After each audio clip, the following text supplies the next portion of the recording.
Bonjour chers amis, bonjour chers frères et sœurs.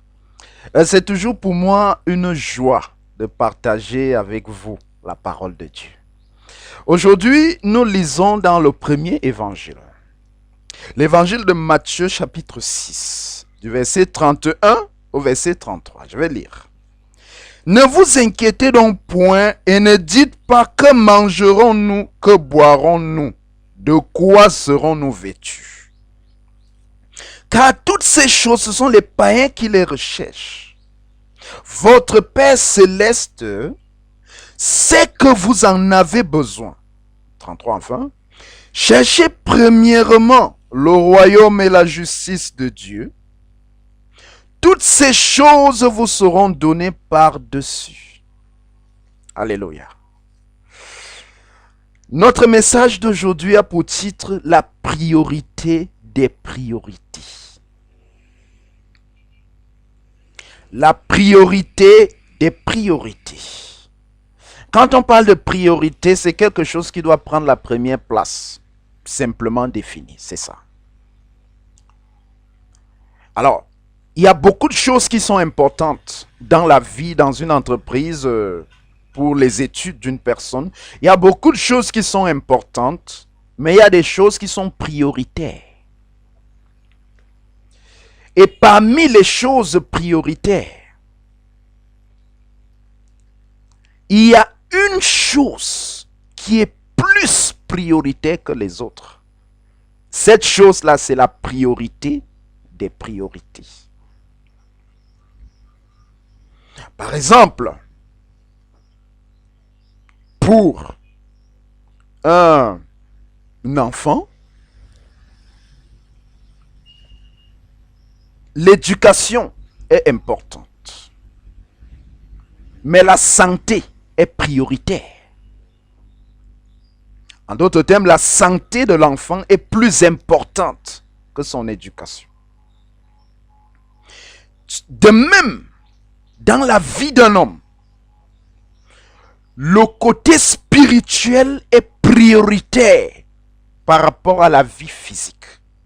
En d'autres termes, la relation qu'un homme doit avoir avec Dieu est prioritaire par rapport à toute autre chose qu'il puisse faire sur la terre. Jésus dit donc que cherchez premièrement le royaume. Et lorsque Jésus utilise le mot premièrement, il est en train de dire que le royaume de Dieu doit occuper une place centrale et primordiale dans le cœur de chaque être humain. En d'autres termes, il y a des choses qui peuvent attendre quand il s'agit du royaume de Dieu. Il dit que si il y a 10 choses à rechercher dans la vie d'un homme, le royaume de Dieu est la première chose à rechercher.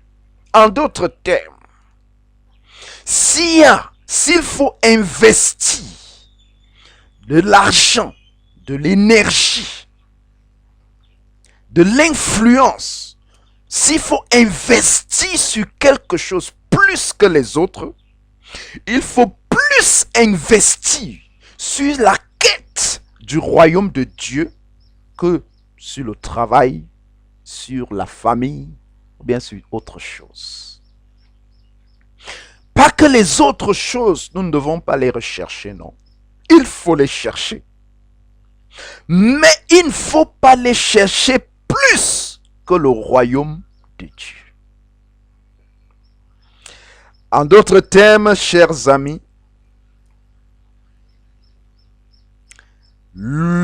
notre relation avec Dieu doit toujours avoir la première place. Aujourd'hui, demain, après-demain, dans 5 ans, dans 10 ans. Dès lors que cet ordre de priorité est changé, les données changent, les conséquences changent. Et la vie d'une personne ne peut plus être normale. Si tu mets Dieu au second plan ou bien au troisième, ta vie ne peut plus être normale. Tu ne peux pas t'attendre à vivre une vie heureuse, une vie normale, si tu as mis Dieu au troisième plan ou bien au quatrième plan de ta vie. Parce que dans notre société d'aujourd'hui, dans notre vie d'aujourd'hui, plusieurs personnes ont mis le travail au premier plan. Plusieurs personnes ont mis la famille au premier plan. Il y en a qui ont mis les plaisirs au premier plan. Au point où on entend les jeunes dire, je vis d'abord ma vie. Je vais d'abord me réjouir. Je vais d'abord jouir de ma jeunesse. Je vais penser à Dieu quand je serai vieux. Il y a des gens qui disent, s'il faut choisir entre mon petit ami et Dieu, je préfère choisir mon petit ami. Il y a des gens qui disent, s'il faut choisir entre se corrompre au travail, entre la richesse, entre l'argent et Dieu, je préfère choisir l'argent. Et comment pouvez-vous vous attendre à mettre Dieu de côté et espérer que votre vie soit heureuse? Peut-on préparer sans feu? Peut-on espérer avoir chaud quand on est exposé au froid, sans couverture? Comment est-ce que tu peux espérer que ta vie ait un sens quand tu mets ton Créateur à l'extérieur de ton existence? Lorsque le plaisir prend la place que Dieu devait avoir, et lorsque tu donnes à Dieu la place que le travail devrait avoir, tu chamboules tout dans ta vie et tu espères que les choses marchent normalement. C'est impossible. Si Dieu n'a pas la première place, alors oublie le bonheur. Si Dieu n'a pas la première place dans ta vie, oublie la paix. Si Dieu n'a pas la première place dans ta vie, oublie la stabilité dans ton foyer. Oublie. Aujourd'hui, il y a des gens qui ont placé l'alcool dans... C'est-à-dire, l'alcool est devenu leur Dieu. Il y a des gens qui ont détrôné Dieu de leur cœur et ils ont intronisé l'argent. Ils ont intronisé la célébrité. Ils font tout pour être célèbres. Même si il faut bafouer la Bible, même s'il faut brûler la Bible, même s'il faut mal parler de Dieu, ils sont prêts à le faire pour être célèbres. Il y en a qui aiment le sexe plus que Dieu. Et Paul pouvait déjà dire à Timothée que, cher ami, dans les derniers temps, les gens vont aimer le plaisir plus que Dieu. Les gens vont prétendre être chrétiens, mais c'est Dieu, c'est le plaisir qu'ils sont en train d'adorer. C'est l'argent qu'ils sont en train d'adorer. Est-ce que Dieu a toujours la première place dans ton cœur? Lorsque Dieu a la première place dans ton cœur, tu ne peux rien décider qui sorte du cadre de sa parole. Une personne qui a mis Dieu à la première place de sa vie, avant de prendre une décision, il va se poser la question, est-ce que ce que je suis sur le point de faire est conforme à la parole de Dieu? Est-ce que Dieu est d'accord avec ma manière de faire? Ou alors je fais comme je veux et je me fiche de ce que Dieu pense? Si tu n'as plus le souci de marcher selon la parole de Dieu, sache que même si tu continues à aller à l'église, même si tu es baptisé, Dieu n'a plus de première place dans ta vie. Mais aujourd'hui, tu peux faire comme le fils prodigue, qui avait mis Dieu à la 4e position de sa vie. Il avait préféré le monde, les plaisirs, les boîtes de nuit, les femmes.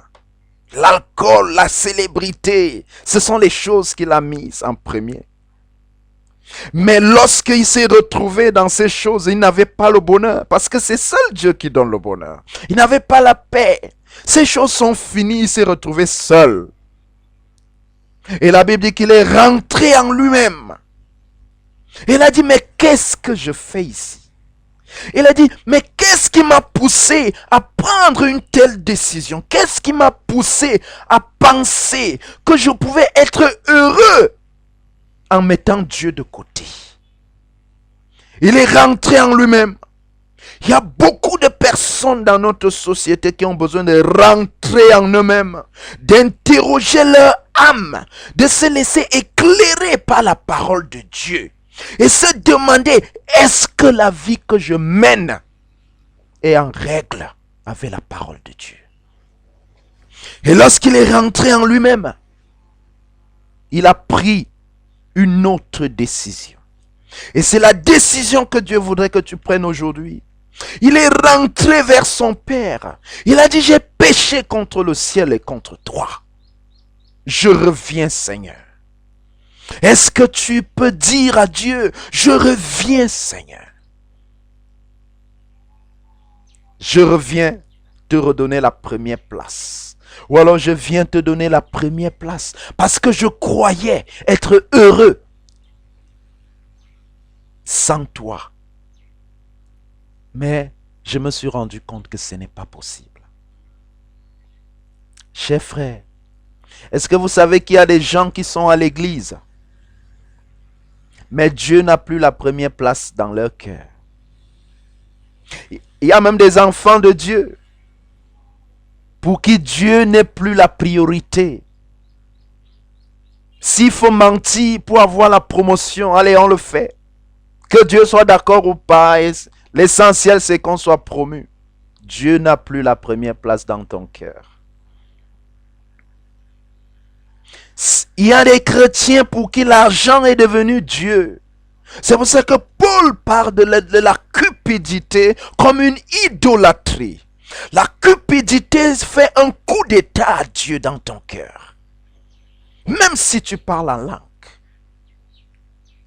Est-ce que Dieu reste la priorité dans ton cœur?